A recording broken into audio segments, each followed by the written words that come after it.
Hi everyone, it's Emma, otherwise known as Gazette Girly, and either welcome or welcome back to my channel where I mostly talk about zines, which are handmade magazines. However, if you couldn't tell from the title of this video, I'm going to be talking about something a little different, and that is my journal ecosystem. So over the last few months when I've been scrolling on YouTube and even my TikTok For You page, I've had so many journal ecosystem videos come up or like recommended to me, and I have absolutely adored watching these videos. So I thought, why not create my own journal ecosystem video and share with you all the journals I own and their different uses and their different purposes. Even before I was zine making, I was journaling, and one of my favorite zines that I made called Dear Diary, which is like one of the first videos on this channel, is like a zine walkthrough I do, is actually inspired by the journal I kept when I was like maybe 9 to 10 or 11. So journaling is something I've been doing my entire life, very on and off, but over the last few years especially, I've really gotten back into it.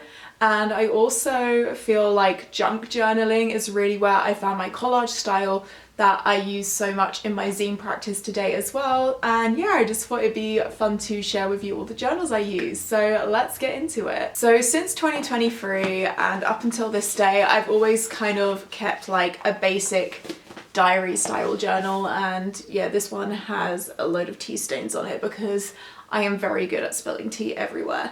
In these journals, I basically will use them at the end of the day and just like write what I did on a certain day and what my thoughts and feelings were on a certain day. It's also really nice to sort of like keep track what I was getting up to over each year, so I can like look back on 2023 and see like what I was doing like March the 19th, and apparently on this day I was ill and I was worried about starting a new job. So yeah, it's just kind of interesting to see like what I was doing over each year. And this isn't like a sort of stream of consciousness notebook or like journal. I have another journal for that, but it's more like, this is what I did, this is how I felt, more kind of bullet pointy, but in a way it's kind of like a very short documentation of what I got up to each year. So yeah, that is the first kind of journal within my journal ecosystem. And as I mentioned, I do have another stream of consciousness journal, and that is this one. This journal I actually got all the way back in 2021 as a like birthday Christmas present from my friend Luke.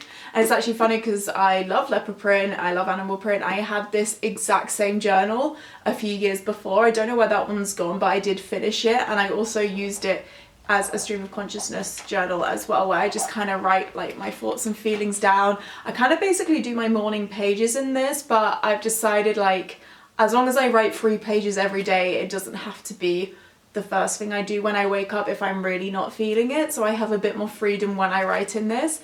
And I got this book really like, as I mentioned, like in 2021, like this journal back then, and then I kind of abandoned it and forgot about it. And then it's like, you know what, instead of using or like purchasing a new journal, I have this perfectly good one, so let's just pick it back up where I left off. So yeah, this is Stream of Consciousness Morning Pages journal, and I find it really helpful to just like, you know, dump all my thoughts out and get them out of my brain and onto some paper, and it helps me like reflect on what I want at certain times in my life and just let all the emotions that are festering under the surface out as well. And then a more recent journal I've added into my journal ecosystem is this one here. This I did get this year. It was like a sort of treat myself notebook, and I found it, I think it was in like Ryman's on sale, and this is basically my Commonplace notebook. I haven't filled it up that much, but it's kind of like basically improving my ability to think and articulate my thoughts on what I consume and research into topics that interest me, and any notes or quotes I find interesting, I'll pop them in here. The last entry, me and my friends have decided to do a book club, and the first book we are going to be discussing is called Green Dot, and I basically wrote like an entire like 3.5 page essay on my thoughts and feelings around this book before actually watching or reading any reviews on it as well, so I can formulate my own opinion on it, because I noticed previously before like saying how I felt about something, I would always research and look up what other people had said about a book or like a film before like making my own informed choices on it. So this is kind of like forcing me to be a bit more proactive in my critical thinking. So kind of like Commonplace media journal. And then next I have these two journals here. This one I also got like way back in 2021, and this I kind of believe was my original bad art journal. This was my unlimited creative freedom journal where I could create anything I want. So like I have pages that literally look like this. There's like really bad drawings. I used like some photography on it. I did some really bad collaging on certain pages. Just kind of wrote a load of stuff on every page, just like made whatever I felt like in this. And this was just like so therapeutic to have. This was like creativity without restriction, from writing, painting, drawing, doodling, anything I wanted to create, I would just like pop in here. And it's really nice to have a safe space to just create and enjoy the process rather than focusing so much on the outcome. And I've sort of incorporated this in this sketchbook I got. I got this ages ago, I just hadn't used it. So I also just, this is like my bad drawing notebook. I mostly draw in here.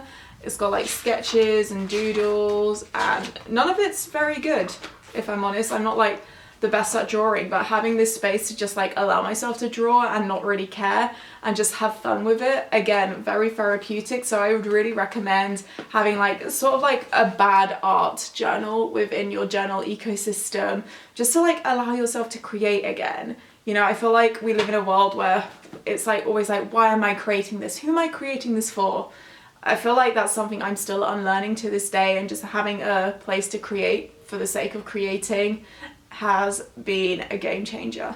And then another journal in my journal ecosystem is this one, and this is also quite new. I got this journal from Little Dot Studios when at my previous job we were doing their YouTube Civics Accelerator program, and they had these really nice YouTube inspired notebooks, and it's really high quality. So I decided this will be my content slash media or like blog zine idea notebook. I haven't filled it that much. I've done like 2 pages, but it's kind of like just listing down all the content ideas I have and that I want to make. I've actually got my journal ecosystem idea here as well. And then I also really like the idea of doing like fashion content outside of like zine making content as well.